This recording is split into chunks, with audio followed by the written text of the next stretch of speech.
I think really it's more of an informal meeting just to talk to you all about campaigning in the last, I mean, I've been campaigning now for since 2010, I think, and just to talk about the changes and changes in the nature of campaigning, what we're facing, and Imogen's, I think, going to set the scene, or rather talk about politics now. She's if you're part of you're director of the New Social Covenant Unit, and you work for Danny Kruger, and actually you used to work for my MP, didn't you, David Yeah, Burrows? yeah. I think we first met back in 2014 or something. That's right. David Burrows was probably one of two MPs who supported us. He was absolutely fantastic. But I mean, one of our really big difficulties is it's really difficult to get any MPs to support us. We've got a fantastic advocate in Miriam, and she's just a real godsend, and she's so articulate as well and full of energy, really vibrant. So we're so lucky to have her. One of the other real difficulties that we have is reaching cross parties. So I was a member of the Liberal, I still am actually a member of the Liberal Party, but I found it very difficult to make any headway. They do actually recognise choice, so that is one way. That is the way I think that we will make any changes, and I think it is the best way, because I think it is really important for parents not to feel pushed one way or another, but to have the choice. But where we struggle is certainly within sort of Labour. We found it really, really difficult to make any inroads within Labour. I think that's partly because they don't really see family as not, they don't see it as important, but they see family in a different way, and I think it's to do with the individual and working. And I don't actually really know. I'd be interesting to try and ask that question, why they don't really support the optional parents to be home. Maybe we'll get further if we kind of find out what the cause of that is. But you know, if any of you have Labour MPs, I think going to see them and talking to them and is really helpful. So I started campaigning in 2010 when they took away child benefit from the higher earner. And at first, it seemed to me that, reading the headlines, it was a time of the austerity cuts, and people were, they were cutting benefits. And one of the headlines was, "It's not fair for people on those in the top 15% of earning the top 15% to have a benefit, from those earning much less. So people paying taxes." And I thought, well, that's reasonable enough if people are losing, benefits, and why shouldn't we? But then a friend of mine said, "Lan, this is really unfair. You're political." And I thought about it, and the more I studied and looked into it, the more I realised just how unfair it really was, because people, like as I mentioned before, people on one income are not necessarily in the top 15% wealthiest in the country, and actually quite opposite. They quite often fall in the lower half of the income distribution, and this is really not acknowledged. And then I did a lot of work with Tax and the Family, looking at where people fall on the income distribution and how benefits affect families. And we really do need to change our taxation system so that it does take account of families. So in the early days, I attended conferences and things. I haven't recently, but it is something we would like to do. I think we've finally struck at the right note in terms of talking about the option to be able to care at home that's been taken away from people, and to really home in on the point that mothers would like this option, and we're not being aired, and we're not being given airspace, and I think it's something that people are actually willing to say, actually, yes, I agree with you. I think choice is important. So I think we finally struck the right note. It's now how to get this message out, we've got a year, just over a year before parties start writing their manifestos. And I think it's a really important year to try and change the conversation, change the narrative, and really push for choice so that parents at home are not left out of any proposals on childcare. And I think I'll pass you over to you, Miriam. I'm not Miriam, Imogen, sorry. Yeah. It would be wonderful if Miriam was here. Yeah, thanks, Anne. Yeah, and obviously concur with 110% of what you just said. Just a brief introduction. I'm Imogen Sinclair. I'm director of the New Social Government Unit, which is a kind of parliamentary-based pressure group, I suppose. So we try and convene MPs on left and right to consider families, communities, and the nation. So we're trying to say, our message, if you like, is that these are fundamental associations that make the individual happy, safe, and free. So we're trying to push back against a kind of wholly state-centered or wholly market-centered solutions to some of our problems, but look at all the stuff that's in between, like families and communities. So that's what we do. And I've been working with Anne, for very many years now, and work closely with Miriam Cates, who's one of our co-chairs, along with Danny Kruger MP. And she really is your hero, Miriam. She's extremely articulate, is a mother of 3 young children herself, and so fully understands all of the barriers that members of Mothers at Home Matter face on a day-to-day basis. So I'll just talk 10 minutes or so, I suppose, about the, parliamentary or political context that we're in, and then maybe make 1 or 2 suggestions about ways forward. This very worthy and most essential question of government, supporting families to raise the next generation, unbelievably and very sadly, I think, does struggle to get a hearing. And I think that's because government doesn't see or honour or recognise relationships, be it mothers or fathers or neighbours, family formation, community institutions. It doesn't compute or these things don't compute or plug in a highly managed system with an obsessive focus on economics. And I think that much of government is kind of distracted by questions around economics rather than questions around what is the good life, for instance. And so I'm afraid it's not just the issue of individual taxation of families, that, as we've already discussed and touched upon, is blind to, the number of dependents in any given household. It's actually a much more general problem, I think. So, for instance, we wrote this for a Telegraph article a couple of years ago now.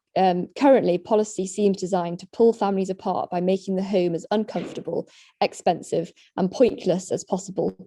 We have childcare subsidies that only work if you put your kids into a nursery for most of the day, taxes and benefits that treat each adult as a distinct, isolated individual and penalise couples who live together, housing policy that has created the smallest homes, a jobs market that has created the longest commutes in Europe, a higher education system that makes young people study far from home for jobs that only exist in the big cities, and a social care policy that only pays out if you put your parent into residential care or makes you sell the family home to pay for it.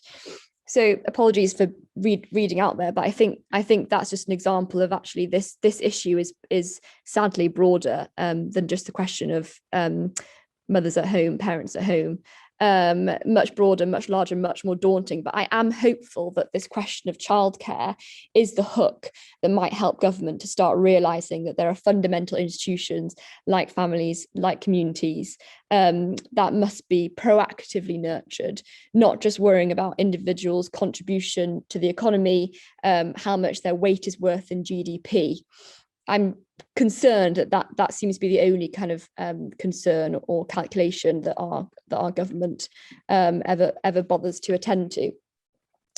And it's true, isn't it, that current provision contains incentives, I think, for parents to work and to work more hours. And this is indicative of an environment that considers unpaid carers, such as parents, as uneconomic and unproductive units. And we all know that we're much more than that.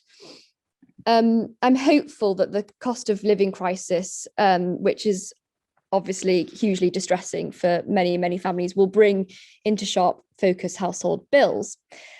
And we know that the UK has the 3rd highest net childcare costs relative to income in the OECD. And based on IFS figures, sorry for the acronyms, total public spending on childcare stands at around £6 billion a year. That's public spend. So, and this is primarily, I understand, spent on subsidising a rigid childcare offer, which pushes parents of young children to go out to work in order to qualify for help. Now, just this morning, I was listening to Radio 4 and we're hearing of reports of cuts and tax rises to pay for a 50 billion black hole in public finances. And in the words of Miriam Cates, who we've discussed already, and she really is your hero on this issue, we can't have more for less. We can't have more for less. We're already spending 6 billion and we need more childcare support, but we can't get more for less. Instead, we must redesign the system and spend that £6 billion smarter. Luckily, I don't think we can afford universal childcare for reasons that Anne, I think, will be able to better explain, but I don't think this is the best solution. So to return briefly and finally to the issue around valuing families, valuing the contribution of mothers and fathers and raising the next generation, I think we need to help the government with their confusion.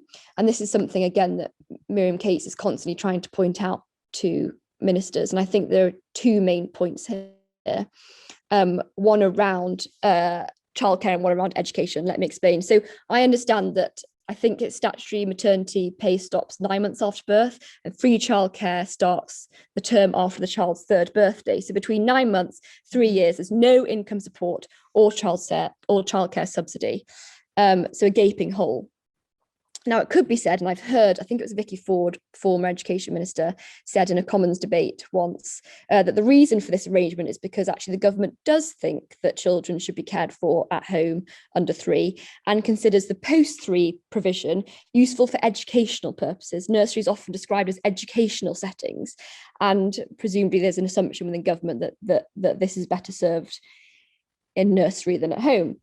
And I think we need to ask of government, which is it? Which is it? Is it childcare or is it education? If it's education, then why does the provision depend on parents going to work to qualify for the most generous package? If it's childcare, well, why is there a gaping hole between 9 months and 3 years?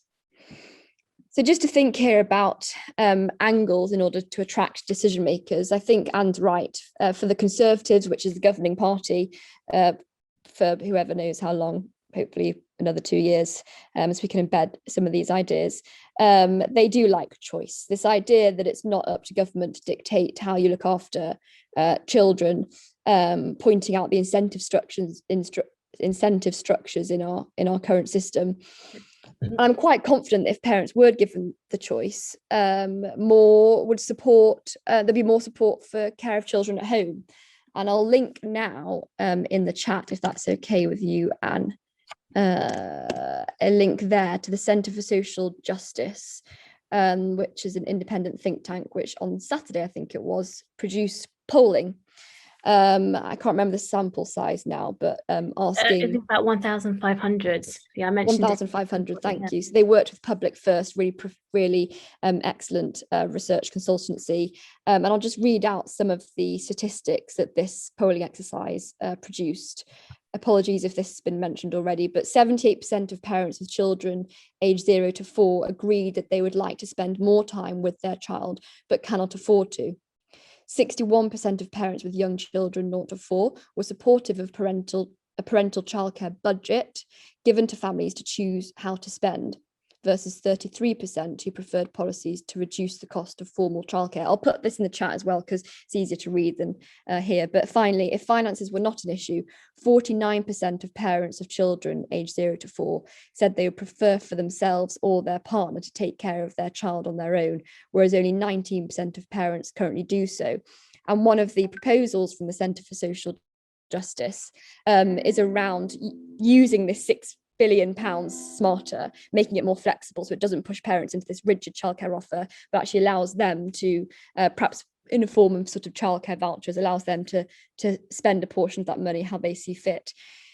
So what we need is an opportunity for ministers to look at this. And I often find that a tug of war between left and right is an extremely productive way of forcing some of these issues. Labour Party, generally more status, more in favour of giving people money. Do we need, some kind of debate where Labour call for universal childcare and then the Conservative Party react, or something like that? Some kind of dynamic like that, I think, would be particularly productive. I think I'll stop there, Anne, and I'll copy and paste these bullet points into the chat so members can have a look at them there. And I think I've just seen David Goodhart come into the room. Yes.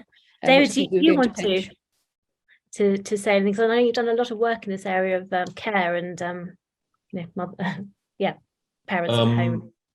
Well, really, just to support what Imogen was just saying. I mean, the polling evidence is absolutely overwhelming, and it's extraordinary in a way that these issues haven't been more prominent in recent years. I mean, I think, finally they did actually get something of an airing in the last Conservative leadership election, and I think the benighted Liz Truss did actually, I think, propose paying families directly, paying the 6 billion direct to families, which seems overwhelmingly sensible and hugely backed up by those latest stats I heard. Yeah, I mean, I've been interested in this issue just for a few years, so I'm a kind of amateur compared to all you people. I'm actually writing a book on why rich countries undervalue care work, personal care work in particular, both in the public domain and also in the private realm of the family. As we can see from our dramatically declining fertility rate, I think we're kind of down to 1.5 now. And that is partly a consequence of making it very hard for people to have children and enjoy having children and not having to rush out to work immediately. And I think its time has come, this idea, and it is starting to move from the kind of outer fringes. I mean, Anne, you've been operating in that outer fringe for with great tenacity for many years, and I hope that you start to feel that you're moving more into the mainstream. We're still on the fringe, but I do think the narrative is changing. And actually, I just want to pick up on Kate. You said, but did you see the reactions to that proposal? I mean, I think, you talk about the benighted Liz Truss, and it's a shame. Well, I mean, unfortunately, I think her proposals, everything about her seems disastrous. So I'm really hoping that kind of proposal doesn't get completely ditched now that she's gone. But so Kate, you said, did you? Where's your question? Did you see the reaction? Yes, but what was really interesting, and this is what I found really interesting. So a lot of the newspapers were saying, how awful these proposals were. But if you started to read the comments underneath it, the majority was saying sounds sensible.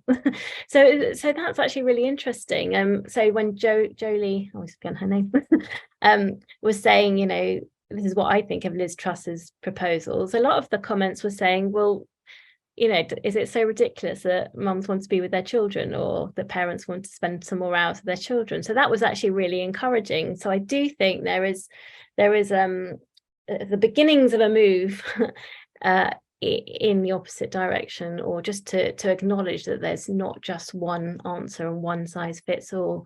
And I think this is where we can really come in and do something. And I think just tackling every single article that comes out, and even if it's just a comment in the comment boxes, just so that people can see that people don't all think the same, and that it's time to actually hear a new story, because we're bored of the old stuff, and actually it's not really what we want to hear anymore. I think we've all got to be starting to shout it now, and I was quite scared at the beginning when I started doing that, but I've actually started to quite enjoy it, and it doesn't really matter if you rile people up.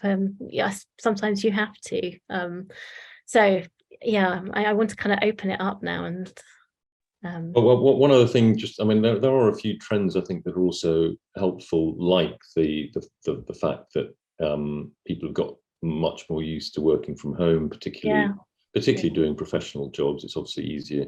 But the fact we're all on Zoom or whatever we're on now, I mean, that and the kind of that may be encouraging. I think Mary Harrington said, we're moving back into an era of the sort of cottage industry where work life and home life are sort of merged somewhat. And actually just the emergence of people like Mary and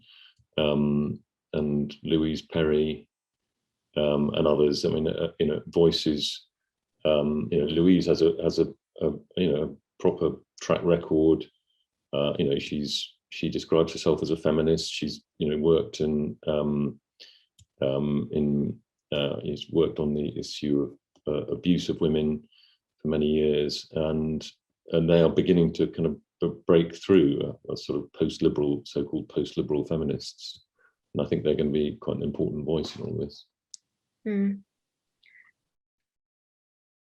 I had about 3 thoughts and they've all completely gone now, so maybe I'll open it up if anyone wants to ask anything. Anyway, sorry, I've gone. Is there anything to pick out from the chat boxes as well? Because I've just seen a comment from Elizabeth Hodge. I haven't read it all, but I like the way it starts. This is exactly the same scenario that's playing out in social care. And I think I've always thought of the care economy. You know, we have working aged adults who are juggling caring for dependents, be it children or be it their retired parents who are aging and perhaps becoming more frail. And there's just no slack in the system. There's so much pressure on working age adults to care for children and to care for elderly parents. So I've always thought of the care economy, or tried to think of the care economy sort of in the round, and how we can have more family-based, community-based care for our dependents rather than looking at state solutions. So I'm sorry, I haven't finished reading your contribution there, Elizabeth, but I like the way it starts. Elizabeth, do you want to say anything since you're there? Hi everyone. Yeah, I'm an occupational therapist by profession, and most recently have been working in social care, and it's just been really interesting to pick out some of the same themes. In my local council has realised that they cannot keep purchasing care because the capacity isn't there in the system. There is not enough staff and there's no more money to pay for it. And so although it hasn't really been publicly stated to local people, the council is planning a move really back to the old days when they're going to ask families to care for their own, even neighbours as well, not just members of their own family. And they're talking about how they can support people to do so. And I can see similar things playing out within the childcare sector, because, you know, that there is only so much money in the system, and we know that costs are not covering the costs of nurseries to run, and lots of different things. And I just think it's interesting to think about how they are going to support people, because in days gone by, you had the mother who was that resource, who was available. And of course, with both parents working, there isn't that same resource out there to create communities and to allow, well, it doesn't have to be mothers, but it traditionally was mothers who took on those roles where they might have done things like done some shopping for a neighbour, or run groups at a church that older people could attend and things. And so I'm just interested that these same themes seem to be playing out across both sectors. And of course, as you say, it's all care. So yeah. Yeah, one interesting thing on the other side of the scale, you know, as our parents get older and how we're going to care for them, it's the same thing, isn't it? And I don't, yeah, I mean, we're trying to build our house at the moment for my in-laws who are going to be next to us, and I don't think people realise that, you know, how much care that involves. And like, there was a policy I heard that you have some sort of allowance where you support your parents near you, or, you know, because you're removing you're sort of, yeah, that care is really valuable, and it means that you won't have to outsource it, but it's recognizing what people are doing is, yeah, that they are working and contributing. And yeah, I think it's interesting as well, the impact. And this isn't a given, because you can get bad care in care homes and families can provide bad care, but it would be interesting to see, because we have problems around standards of care, if families are caring for their own, whether that's older or younger members. I think there's a lot to be said for that loving care that goes on, and you go far beyond what somebody else might do in a paid role. And so the quality of care that's given in that sort of scenario could be far better as well, which you know, has wider impacts on mental health and things as well. But it's how we're going to compensate, not just financially, but people need respite, and people will need education and all kinds of support. So it's a big issue to tackle, isn't it? Yeah. Kate, did you want to say something? Got your hand up. Yeah, it was just something I noticed recently. So we have this little old lady who we kind of adopted when we moved here, and she was in hospital the other day, and I went to visit her, and it was just something I noticed that was just so clear to me. So there were all these, well, there were these Indian or Pakistani ladies in hospital who we've always been made to see as oppressed. Oh, poor things, you know, they're not allowed to work, they have to stay at home. They were surrounded by family, surrounded, absolutely. You know, you couldn't even see them for all the family that were there of all generations. And then there's little typical white British women in beds on their own, with no one visiting them, absolutely on their own. And I think it's, I don't know, it just struck me as so, you know, we've been told to see these as the poor oppressed women, and we've got to get out the home and work. But see what that produces, see the fruit of that, of the individualism, of the, I don't know, in the end, you know, who's yeah, absolutely. But that's not sold at all, you know, that's not sold to us. That's not the message that the media likes to put out, or anyone, or yeah, it just, yeah. Yeah, it was quite interesting because I was having a conversation with a neighbour, and she's been a full-time working mum, and she still has carried on, but she said to me that COVID was actually the best thing that could have happened to her, because she went back to work, all of her 3 children, after 6 months, and it wasn't until COVID that she kind of realised that she actually wanted to be available to them and how much she'd missed, and so she gave up her job, and she's found something that she can be based at home for. And so I think there's a lot of that going on as well, although the media would have you believe it's the other way, that we've all suffered by having other children around, so we want to go back. I think there is, you know, there are people questioning the narrative and finding different ways. Yeah, David. Yeah. And actually, there's quite a lot of evidence that partly as a result of the pandemic, men are actually doing more engaged in doing a higher proportion of domestic labour and so on. Because I mean, that is, you know, one of the advantages I think of the cottage industry return is that actually it does allow men to kind of up their contribution. Just on the what you were just talking about before, I was sitting next to somebody who was very, very senior at the Department of Health a couple of years ago. It was actually, I think it was the permanent secretary, I can't remember his name, but he, and this was kind of obviously a private conversation, so don't repeat it, or at least not using attaching it to his name. And I sort of asked him a typical journalistic question, you know, what, you know, there was one thing you could do to kind of relieve the pressure on the NHS, what would it be? And he came up with a much more interesting and surprising answer than I expected. He said, I would like people to have the same kind of moral and financial obligations to their elderly parents that they have to their young children. You know, as it were, sort of copying the South Asian model that was just being spoken about. I mean, I think there are subsidies for the creation of sort of granny flats, as you know, converting a garage into a granny flat or whatever. But they're not particularly well publicised, and they're possibly not very generous. And obviously, you have to have a house of a certain size for that to be practical anyway. Anyway, I thought I'd throw that in. Thank you. Catherine, did you?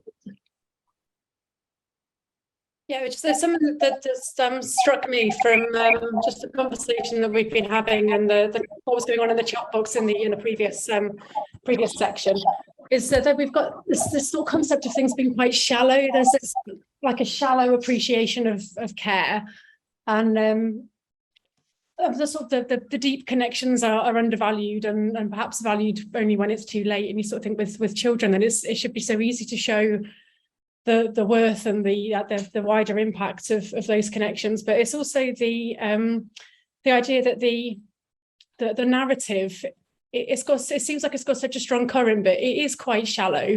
And if you mentioned the comments section, which is, I mean, I had a comedian once refer to that as the bottom half of the internet, which is like just which seems to fit, but that does run quite a lot deeper than people expect, I think, with this issue.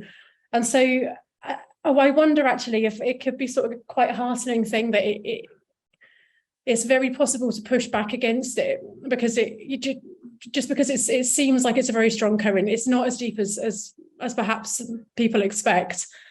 And so I think that it is quite heartening, really, that if we just keep going, then we can just cut through that. And I don't know whether, like, what MAHM's role is, being the inflatable for people to cling to while we're doing that. But yeah, I think that there's some opportunity there, and yeah, I'm feeling it's frustrating but heartening at the same time. So yeah, that's what I'm feeling while I'm making my pasta. So That's good. Maria, do you want to? Yeah, I just wanted to come back on that point that's been mentioned a few times.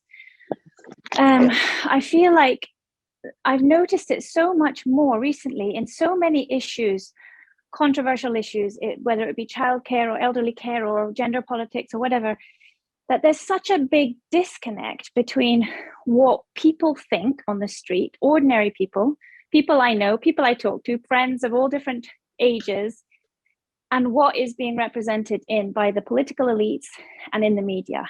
And I am struggling really, really to understand that. Like, why are the people in powerful positions and in public positions of influence sort of so committed to what I can only see as ideological stances, which have no basis in human experience or in reality? And when you talk to everyone around you, they're like, yes, they don't understand. Everyone, there's such a disconnect there. It's not like the parties represent different opinions anymore. It's like there's everybody on the one side, the majority of the population, and then there's this tiny group who have these ideas and these positions and these narratives, which are, from my perspective, divorced from reality. But they are the ones who have the biggest voices and give this impression that that's what everybody thinks. But as you say, you look at the comments boxes. No, people don't think that. People disagree. People have different opinions. And there's so much censorship of the ordinary opinions as well. There's a lot of squashing down those opinions as well. There's a really big move. And you see that across the board in lots of different areas right now. And I don't think our issues that we're talking about here are any different in that respect. So I'm just so interested to see how do you see that? Like, the people who are familiar with politics and the workings of the media and the sort of social elites and everything, what is that? Where is that coming from? And how do we bridge that gap? How do we fight back about that and get people's actual genuine opinions? Well, I think that's where we do have to keep writing. If you see an article, we've got to keep writing, and we've got to, keep writing to Women's Hour saying, please, we want to hear the other side of it, because, if we don't put the pressure on these people, then it won't change. So it really is up to each one of us to keep writing, to keep putting pressure. Where is that coming from? I mean, why is it? Does anyone? I just can't. I'm trying to understand, like, why is do you that have any happening? answers? Can you give us? I mean, it's sort of obvious in a way. I mean, it's because the women's voice is overwhelmingly dominated by professional women who place well, I mean, I don't want to be unfair on them, but I mean, they place the public realm, if not above domesticity and the private realm of childcare, then at least equal to it. And they are the women who completely dominate the public debate, and men, generally speaking, who often have the same priorities as these women, don't feel in a position to challenge them. So the sort of pro-domesticity lobby is silent, because you're all at home, looking after kids and families and households, and you're not in the public space. Although, as you're saying, you can be and you should be.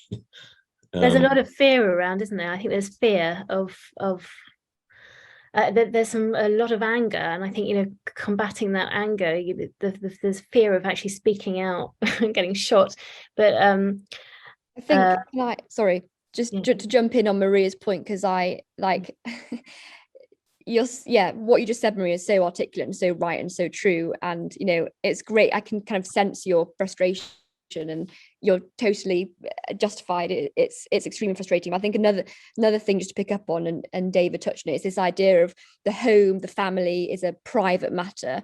And I think actually, particularly for Conservatives, it's almost so sacred that they don't want to speak about it, they don't want to legislate on it, they don't want to discuss it, because it's seen as something that's private, something that's outside of the realm of kind of public interest, public good. Whereas actually, and again, this is what Miriam Cates talks about so well, is actually, you know, the careful and caring raising of children is a massive public issue. This is a huge concern in public interest and for public policy. But I think that's another temptation, is, oh, family policy, oh, okay, well, I'm not sure the government wants to get into the weeds of, you know, how we should be raising our children. I just, you know, we want to say, for goodness sake, you know, this is a really, really important thing for government to be talking about, and not to see it as a private issue, and just to only focus on kind of economics and financial incentives and things like that. So I think that's another stumbling block, unfortunately.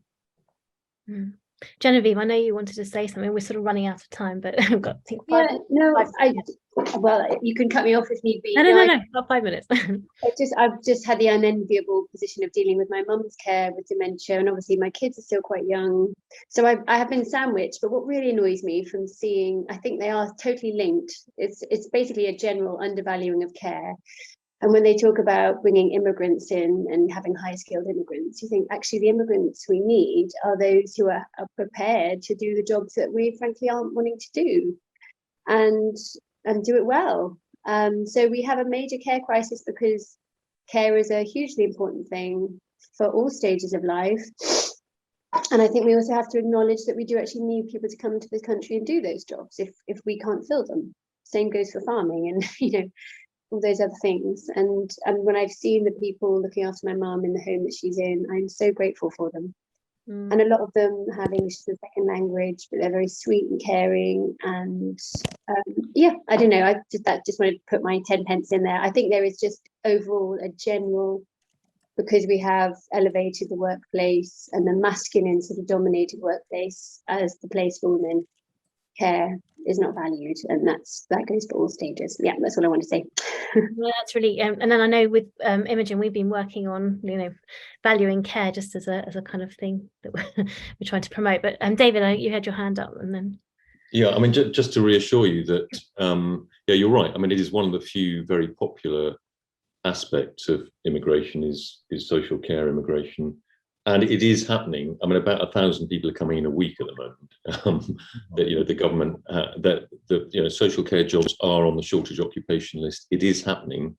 I mean, I feel a bit ambivalent about it. I mean, if you're in the sense that if you want to raise the status and pay of elderly or sort of social care in general, then constantly reaching for the immigration tap is not necessarily the way to do it. But I mean, you know, if we have a kind of short-term emergency, then I think a relatively high level of immigration into that sector is justifiable. But in the long run, we have got to raise the pay and status of those jobs. And actually, I mean, talking to people, as I've been doing for a while, I mean, a lot of people really like working in elderly care, because it's sort of like the NHS was 50 years ago. I mean, hospitals are now just kind of machines, and people are in for kind of a day and a half generally, and there isn't the opportunity to do proper caring and proper nursing, whereas in elderly care homes there is. But, you know, 80% of people in elderly care homes are paid just a smidgen over the minimum wage, and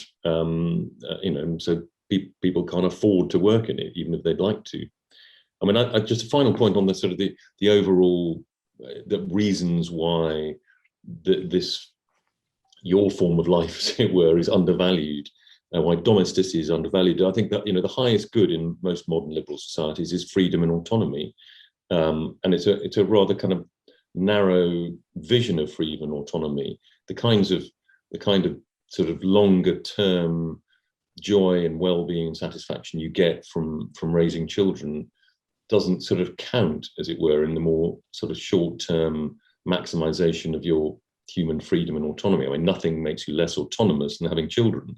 And it kind of, so it sort of runs against the dominant liberal ethos of our society in some ways.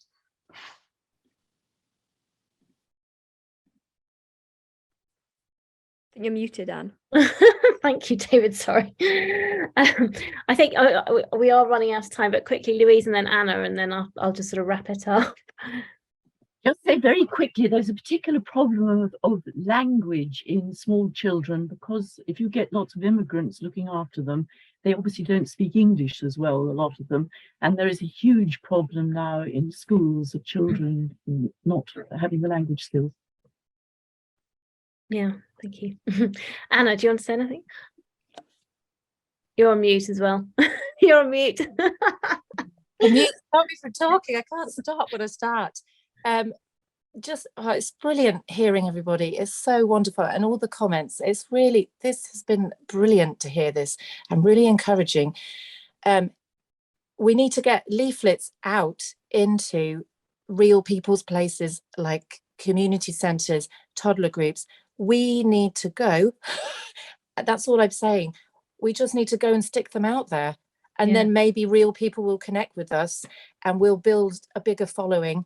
And I remember the first time I met you and Ange on one of these meetings, and Ange was out and proud. Oh yeah, I know, she said like a game 1970. We're not allowed to say it now, but yeah, out and proud, and I just think we're doing such a good thing. But I think people are a bit scared, like you say, and like I took some leaflets down to the Huddersfield Library yesterday, and actually straight away Mum came over, picked it up and was like, oh, what's this? And because she saw the Mothers at Home Matter thing on it, I think people are open to it, as long as we're not going at it in the wrong way, but they're open to it. So I think we need to harness something, just stick stuff out there. And just literally, I mean, she's not on the conference today, but she sent me a picture. She's gone to the Marsden playgroup where her son goes, and she's been putting the posters, the leaflets up on the notice board. So small things help, don't they? They absolutely do. They really do. And I think wasn't it one of the Kennedys, Edward, I think, sort of saying that each little drop in the ocean that sort of forms a bigger swell. Yeah, and we totally. So I think we really matter, though. We do. I know we say that Mothers at Home matter, but I just repeat this again and again. I think we have more power than we think we do. So we just need to do a little bit, each of us. Great. Well, thank you. Thank you all for joining us. I don't know if we've sort of we haven't come up with any sort of campaign changes, but I hope that sort of put you in the picture of where we are at. And I do think, like I had said at the beginning, I do think this year is really crucial, because I think, with the election coming up in 2 years, parties will be beginning to write their manifesto. So we really need to change the narrative now and start pushing for inclusion, because there will be some childcare changes. There will be some childcare promises in the next manifesto. So we've just got to make sure that the option for parents to care is there as well.